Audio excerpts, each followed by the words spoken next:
주시는 귀한 말씀을 저희들이 봤습니다.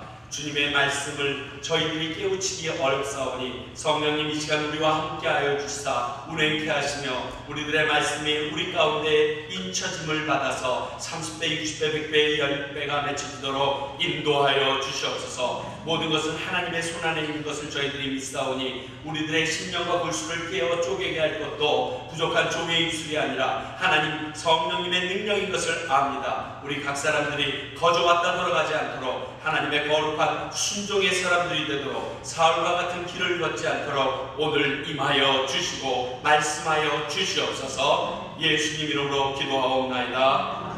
아멘.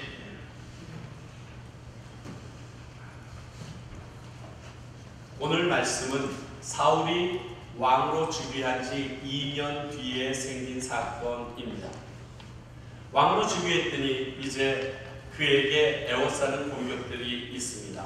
블레셋 민족이 그들을 공격하러 왔습니다. 자, 이제 블레셋 민족과 싸워야 될 중차대한 일이 사울 왕 앞에 벌어졌습니다. 이 싸움이 벌어진 이유는 그의 아들 요나단이 한 수비대를, 블레셋의 수비대를 공격했더니 이것을 빌미 삼아서 오늘 말씀 앞쪽을 보게 되면 1절, 2절, 3절, 4절을 보게 되면 수를 세울 수 없을 만큼 블레셋의 군대들이 가득히 왔다고 했습니다. 어느 정도 많이 왔냐면 그 숫자를 보자마자 이스라엘 백성들이 도망가기 급하게 앞다투어서 도망가고 굴에 숨고 하다못해 웅덩이에까지 숨는 그러한 일들이 있었음을 우리에게 알려주고 있습니다. 이것을 수적으로 볼 때 블레셋 백성, 블레셋 군대와 이스라엘 군대가 싸움이 되지 않는 것을 우리에게 보여주는 모습입니다. 이러한 일이 일어났는데 이제 그가 싸우기 위하여 그의 관례대로, 법률대로 우리 사무엘이 와서 제사를 베풀어주고 하나님의 음성을 듣고 이 일을 시작해야 할 터인데 7일 동안, 1회 동안 기다리라고 해서 다 기다렸는데도 사무엘이 오지 않습니다. 그래요, 늦게 올 수는 있어요. 문제는 함께 모였던 얼마 안 되는 그 이스라엘 군대들이 도망가기 시작합니다. 흩어지기 시작합니다. 도저히 더 이상 기다렸다가 싸울 사람이 하나도 없을 것 같습니다. 사울이 너무너무 두려워 할 수 없이 궁여지책으로 그가 제물을 가지고 오라고 그러고 스스로 직접 제사를 드리게 됩니다. 그리고 그 제사를 드리기가 마치자마자 꼭 드라마의 영화처럼 모처럼 이렇게 딴 고 사무엘이 나타나서 얘기합니다. 너 지금 뭐 했니? 하고 묻는 거예요. 그래서 보시다시피 이래저래 해서 당신 1회 만에 보기로 했잖아. 안 왔어. 그런데 사람들은 흩어져 블레셋은 가까이 왔어. 쳐들어오면 바로 당하게 생겼어. 어떻게? 합리적이잖아. 내가 대신했어. 그렇게 얘기를 했습니다. 이 말을 듣고 사무엘이 노하여 이야기합니다. 네가 하나님의 원하시는 명령대로 행하지 아니하였다. 그래서 너의 왕 위를 하나님께서는 폐하시려고 한다. 지금 왕에 오른 지 몇 년 됐어요?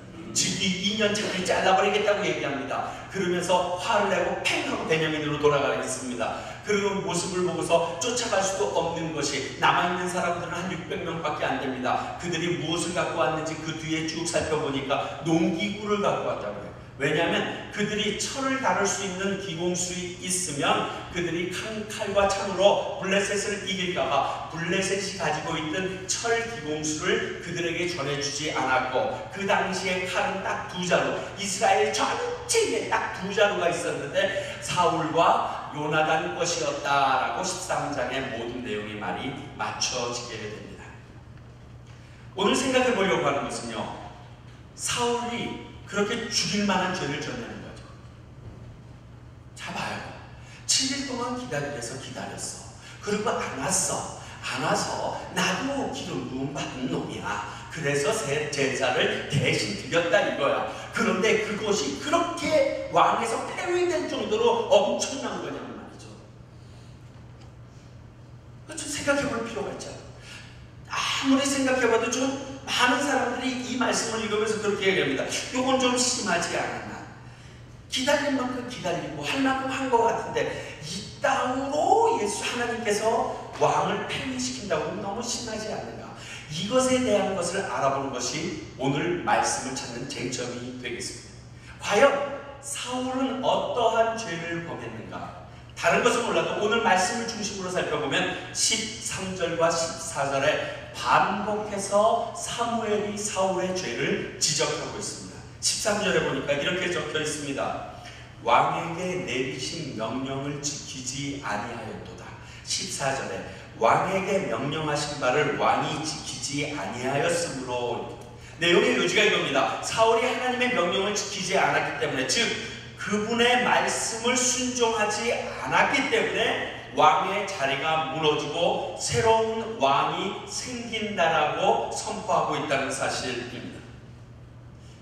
우리는요, 오늘 본문만을 가지고 사울이 하나님의 어떤 명령을 지키지 않았는가 한번 좀 찾아보면요, 그리 쉽게 찾을 수 없습니다.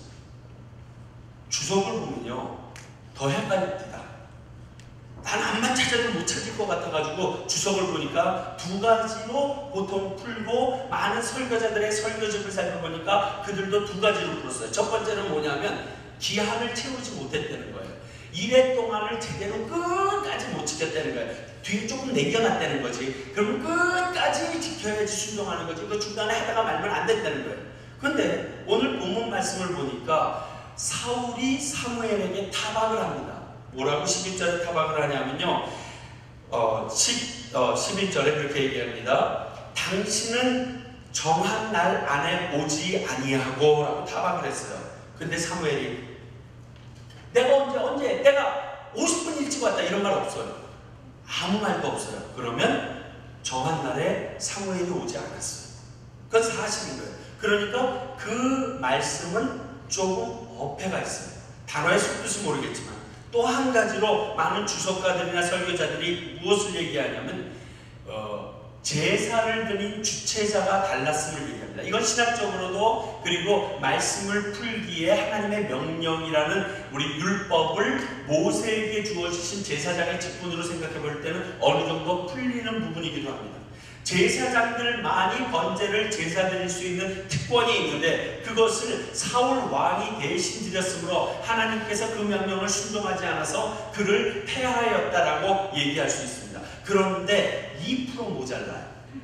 뭔지 이렇게 좀 클리어하진 않아요. 저는 여러분들에게 말씀드립니다. 성경을 읽을 때, 그리고 성경 말씀을 이해하고 풀려고 할 때 유추하지 마세요. 그리고 막 뻥튀기게 하지 마세요. 그저 성경 말씀 안에 있는 것 가운데서도 충분히 그 이유를 찾을 수 있어요. 제가 보기에 이 두 가지 이유는 어느 정도 설득력이 결여됐다라고 생각되어집니다. 어쨌든 답변은 있어요. 뭐 때문에 그가 잘리느냐? 하나님의 명령을 준행하지 않은 건 사실이에요. 그런데 하나님의 명령 어떤 것을 준행하지 않았느냐에서는 본문 말씀만 딸랑 가지고서는 명확하게 살펴볼 수 없는 것이 사실입니다. 그러나 오늘 사울도 어떤 말씀, 어떤 것에 불순종했는지 모르지만 사무엘이 너 그 잘못했다라고 얘기했을 때 그 가진 변명에도 불구하고 13절 14절의 그 책망 가운데는 해명하지 않고 있다는 거예요. 그러면 사울도 자기가 알고 있는 어떠한 하나님의 명령을 지키지 않았다는 걸 스스로 깨닫고 있는 거예요. 찔리는 거예요. 맞아. 저 말 할 줄 알았어. 저 말만 좀 안 했으면 했는데 그 말을 톡 한 거예요. 그러니까 더 이상 말하지 못하고 깨갱 그렇게 하고 끝나는 거예요. 자, 그러면 사울이 왜 불순종하였는가 그 이유부터 찾아봐요. 그 이유는 사울의 변명이 나타나요. 있죠. 대부분 어떤 사람을 야단치려고 그럴 때 그 사람의 마음을 알려고 그러면 변명을 들어보세요. 핑계를 얘기해 보라고 하세요. 그러면 그 핑계를 들으면 그 사람의 마음가짐을 알 수 있는데 오늘은 11절과 12절에 그 내용이 적혀 있습니다. 사무엘이 이르되 왕이 행한 것이 무엇이니까 하니 사울이 이르되 백성은 내게서 흩어지고 당신은 정한 날 안에 오지 아니하고 블레셋 사람은 믹바스에 모였음을 내가 보았으므로 이에 내가 이르되 블레셋 사람들이 나를 치러 길갈로 내려오겠거늘 내가 여호와께 은혜를 간구하지 못하였다 하고 부득이하여 번제를 드렸나이다. 두 가지가 있어요. 첫 번째는 백성이 흩어짐을 최소화하기 위해서 했다는 거예요. 그렇죠?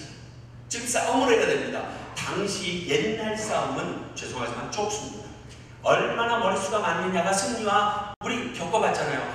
무찌르다 공산다고 하면 막 하고 오다는 무찌르자 오단케 그러면서 덤벼가지고 우리가 막 하고 깨졌잖아요. 그 당시는 숫자예요. 머리 숫자예요. 그런데 그 숫자가 빠져나갑니다. 얼마만큼 빠져나갑니까? 상대방은 수를 셀 수 없고 우리는 600명밖에 안 돼요. 이 게임이 안 되잖아. 눈에 봐도. 그러니까 수가 더 이상 빠져나갈 수 없도록 빨리 제사 들고 약 하면서 공격해보겠다 이거죠. 충분히 타당성이 있고요. 두 번째는 뭐냐? 제사를 통하지 않고는 하나님의 은혜, 즉 승리를 장담할 수 없기 때문에 그랬다라고 고백합니다. 굉장히 신앙심이 있어 보입니다. 그렇죠? 우리는 제사를 드리고 나서 기도를 받고 나서야 이 일을 할 수 있습니다. 그래야 승리할 수 있지 않겠습니까? 라고 말합니다. 충분히 타당성 있지 않아요? 이 정도 어떤 사람이랑 말해서 이길 수 있어요. 이 정도로 답변하면 그래 맞다 이럴 거예요. 보통 그렇잖아요. 이 정도 타당성이 있고 설득력 있고 합리적인 우리의 말이 어디 있어요. 이 정도는 맞아 분명히 맞는데 라고 얘기하는 것 같은데 한 번 더 말씀을 곱씹어보면요 여기에 큰 문제 즉 잘못한 사울의 마음가짐이 싹 떠오릅니다. 결론부터 얘기하면 사울은 하나님에 대한 백성들의 신앙심을 교묘히 이용해서 자신의 힘과 방법으로 이 문제를 해결하는 거예요. 자, 우리 문제점 1, 2 나왔던 것부터 다시 한번 볼게요. 첫 번째 이유가 뭐라고요? 백성들의 흩어짐을 면하기 위해서다. 자, 그러면요. 우리는요, 이 말이 어느 정도 타당성인지 진위를 그의 삶을 통해서 보면 됩니다. 아시다시피 11장에서 간신히 사울은 왕위를 제대로 이어받게 됩니다.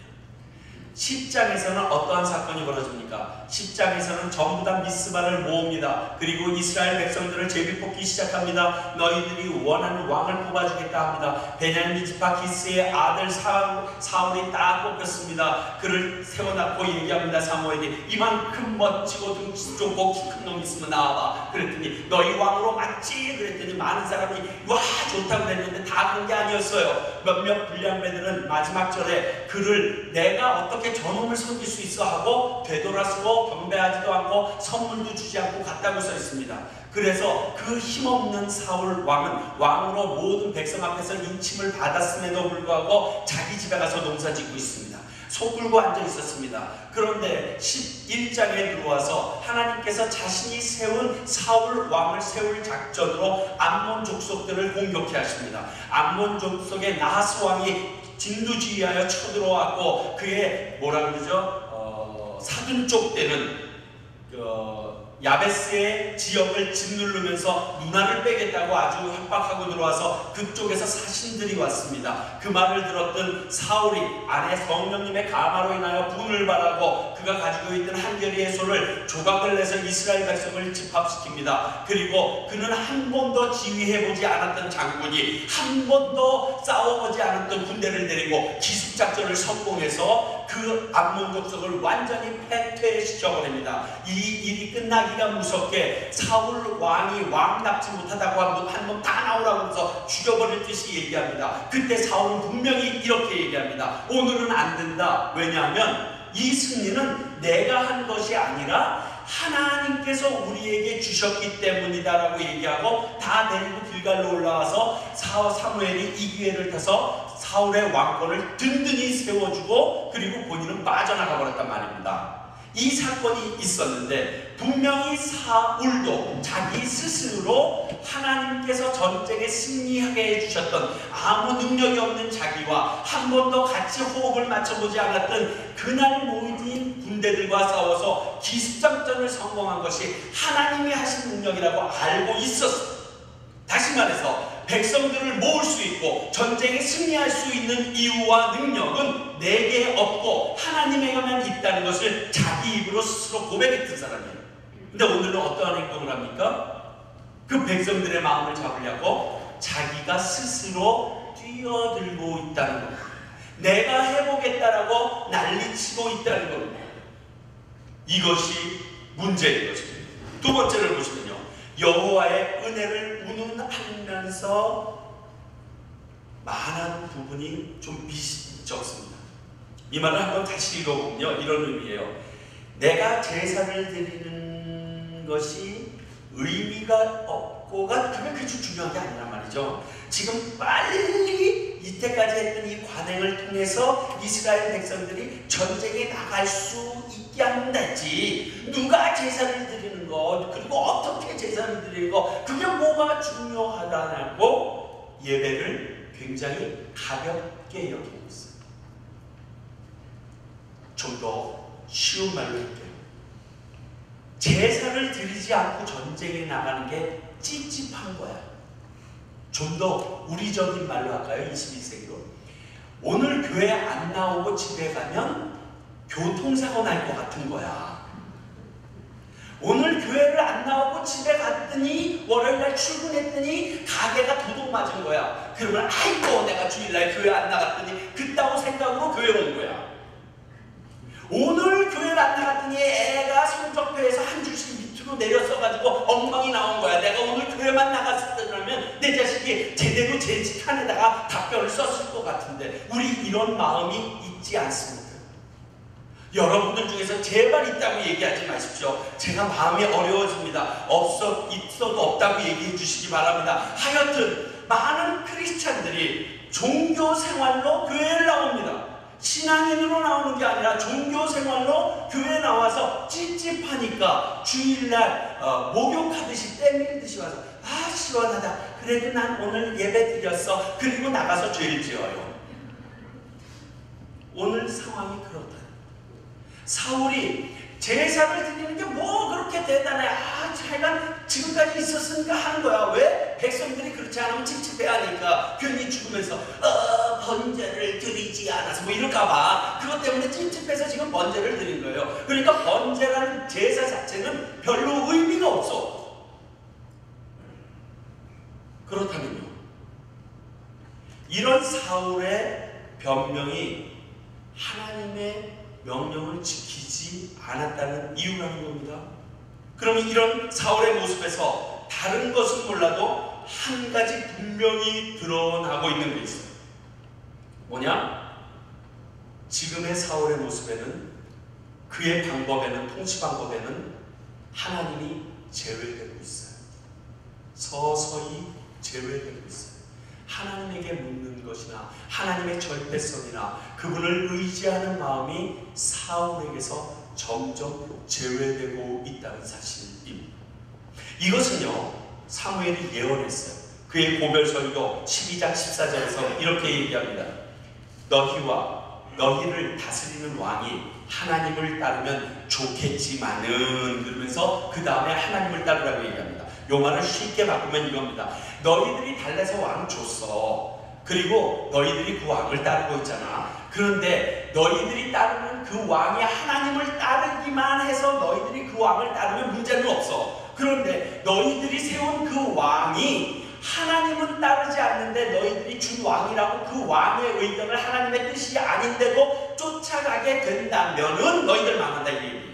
그런데 지금 그 일로 가는 거예요. 사울 왕을 전부 다 따라왔습니다, 백성들이. 근데 사울 왕이 행하는 일은 하나님을 의지하지 않는 일입니다. 근데 그 잘못된 왕을 그들이 따라갑니다. 고로 모든 이스라엘 백성이 잘못된 길로 가고 있어진다는 거예요. 결국 2년 만에 이 사무엘의 예언은 적중해버리고 그것으로 인하여 사울 왕은 버림을 당합니다. 왜? 이스라엘 백성은 하나님의 택한 백성이기 때문에 쉽게 내어버릴 수 없어요.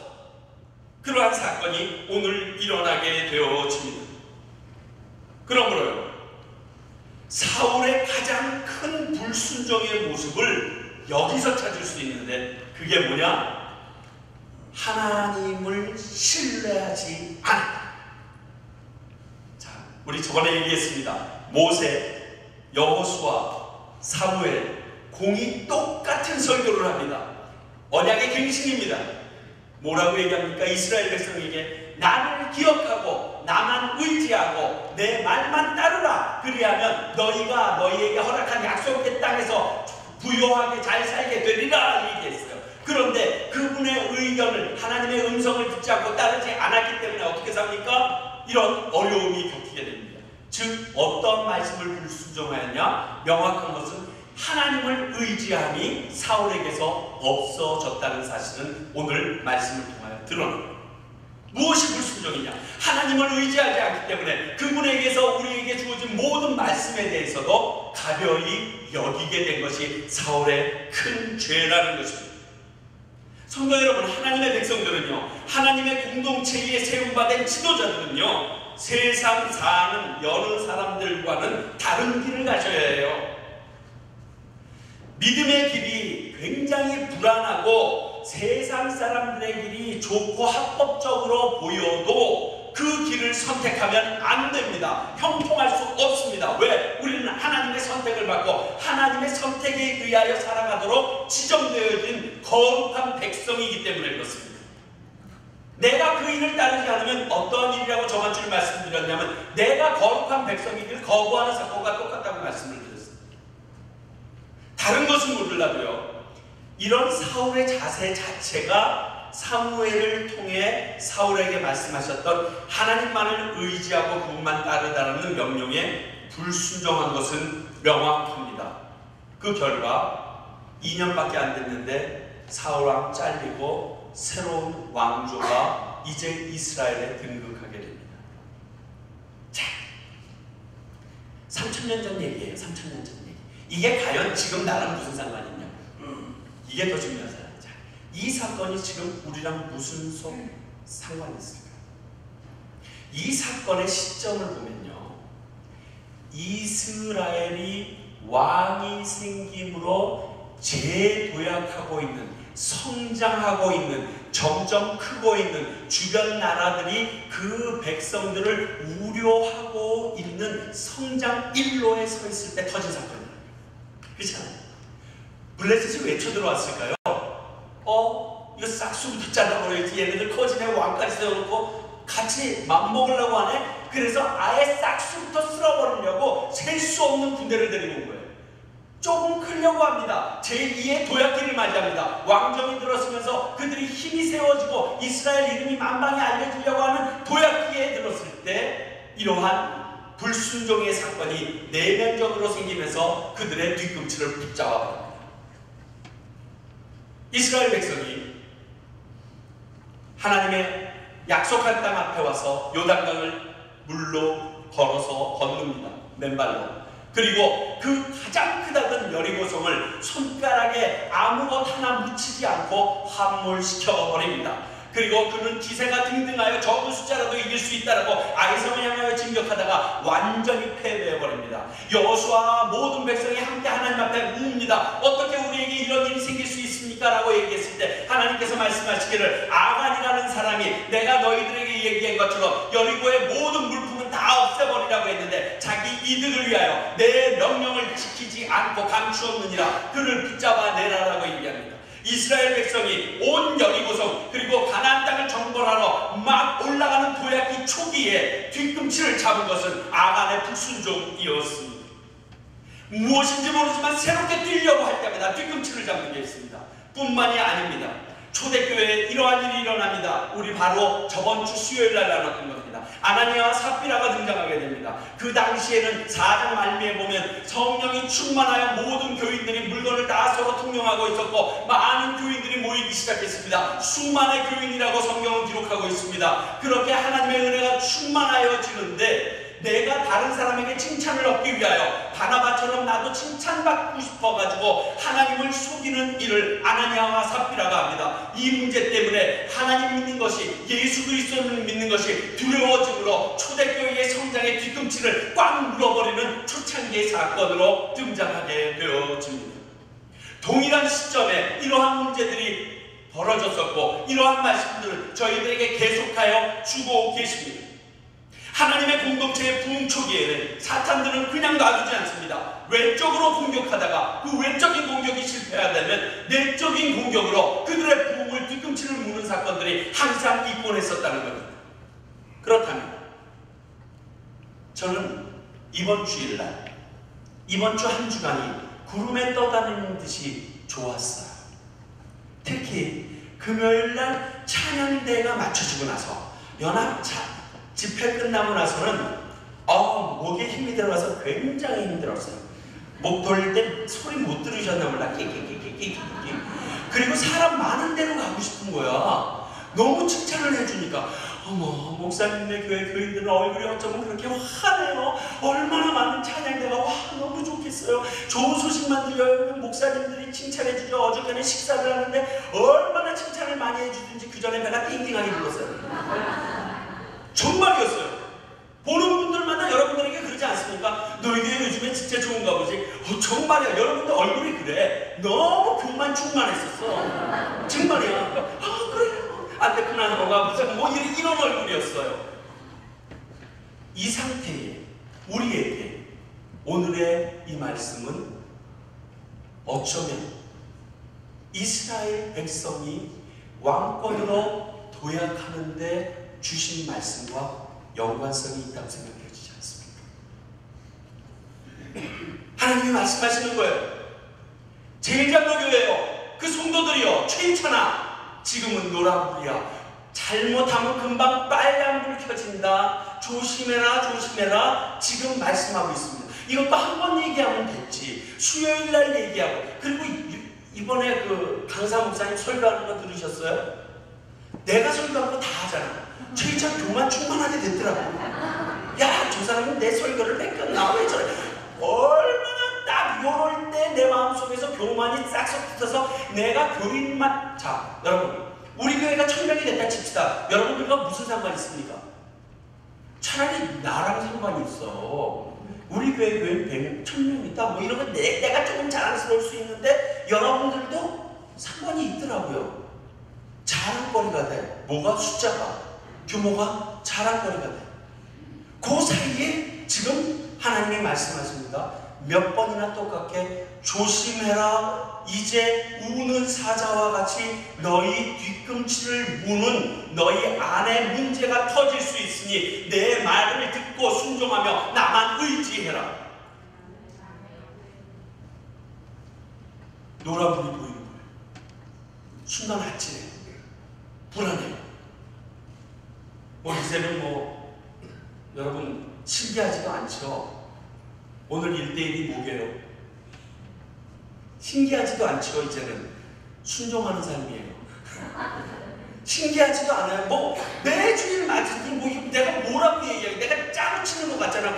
그것을 연구해서 이 방향을 저 머리 나빠요 하다 보니까 맞으면 저도 시큼시큼 놀라죠. 이것을 보면요, 하나님이 없다라고 얘기하는 사람이 너무 이해가 안 돼.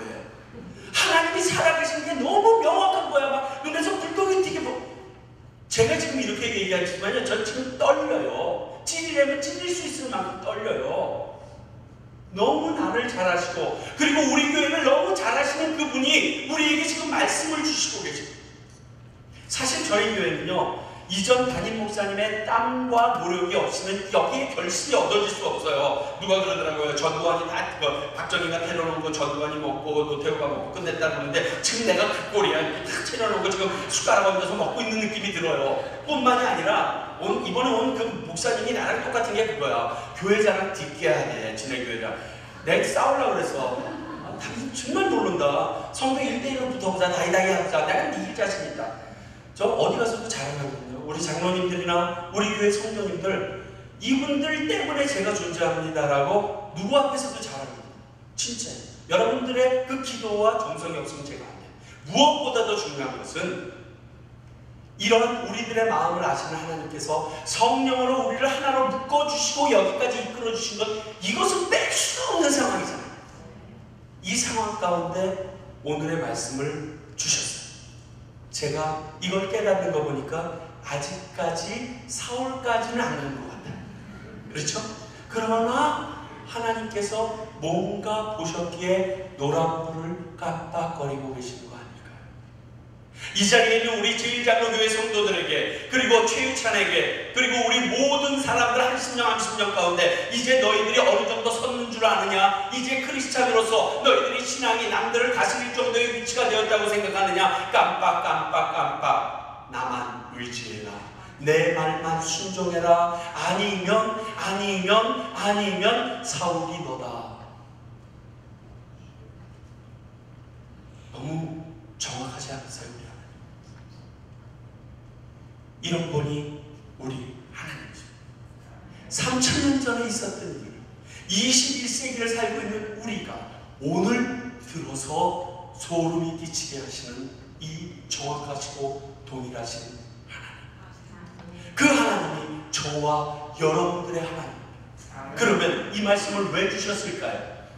자르려고 주셨을까요? 자르기 싫어서 주셨을까요? 보호하기 위해서 주신 거예요. 붙잡아 주시기 위해서 주신 거예요. 여러분들이 있는 그 단위에 온전히 세우기 위하여, 우리 제1장로교회를 하나님께서 말씀하시면 온전히 사용하기 위하여 이 말씀을 주신 거예요. 부족한 최유찬을 더 이상 교만하지 않고 하나님이 원하신 대로 사용하기 위하여 주셨다고 저는 믿어요. 그러면 그 말씀대로 순종하며 살아야 합니다. 다른 것 필요가 없습니다. 말씀이 원수를 사랑하라고 했으면 이빨 꽉 물고도 너무 꽉 물어서 틀이 다 뽀개지더라도 사랑해야 하는 거예요. 입술에서 피가 터져 나와도 해야 되는 거예요. 안 그러면 사울돼요. 내가 주님께 헌신하고 싶은데, 나아가고 싶은데 내 마음의 욕심과 우선순위가 바뀌어 있다면 이빨을 꼭 물고라도, 내 다리 한 짝을 잘라내더라도, 눈 하나를 뽑아내더라도 그분이 원하시는 대로 가야 돼요. 그래야 사울되지 않아요.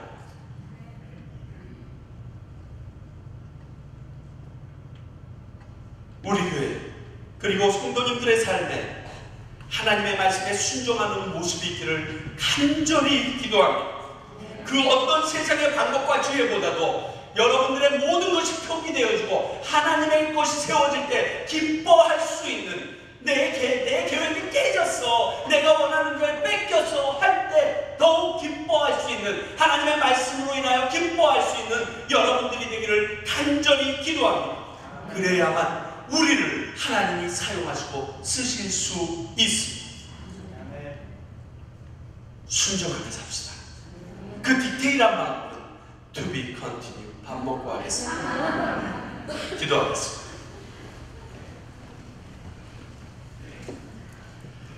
사랑과 은혜가 충만하신 주님, 오늘 말씀을 통하여 우리와 함께 호흡하고 계시며 나를 돌아보시는 하나님의 눈길을 봅니다. 하나님이 살아계심을 선포합니다. 그렇게 우리들의 기도와 간구도 속속히 듣고 이루실 수 있음을 믿고 감사드립니다. 내가 얻을 것만 생각하는 것이 아니라 하나님께 내가 해야 될 그 본분, 말씀대로 순종하며 사는 삶이 이 자리에 있는 우리 모든 성도들과 저희 귀한 제1장로교회 가운데 있게 하여 주시옵소서. 예수님 이름으로 기도하옵나이다. 아멘.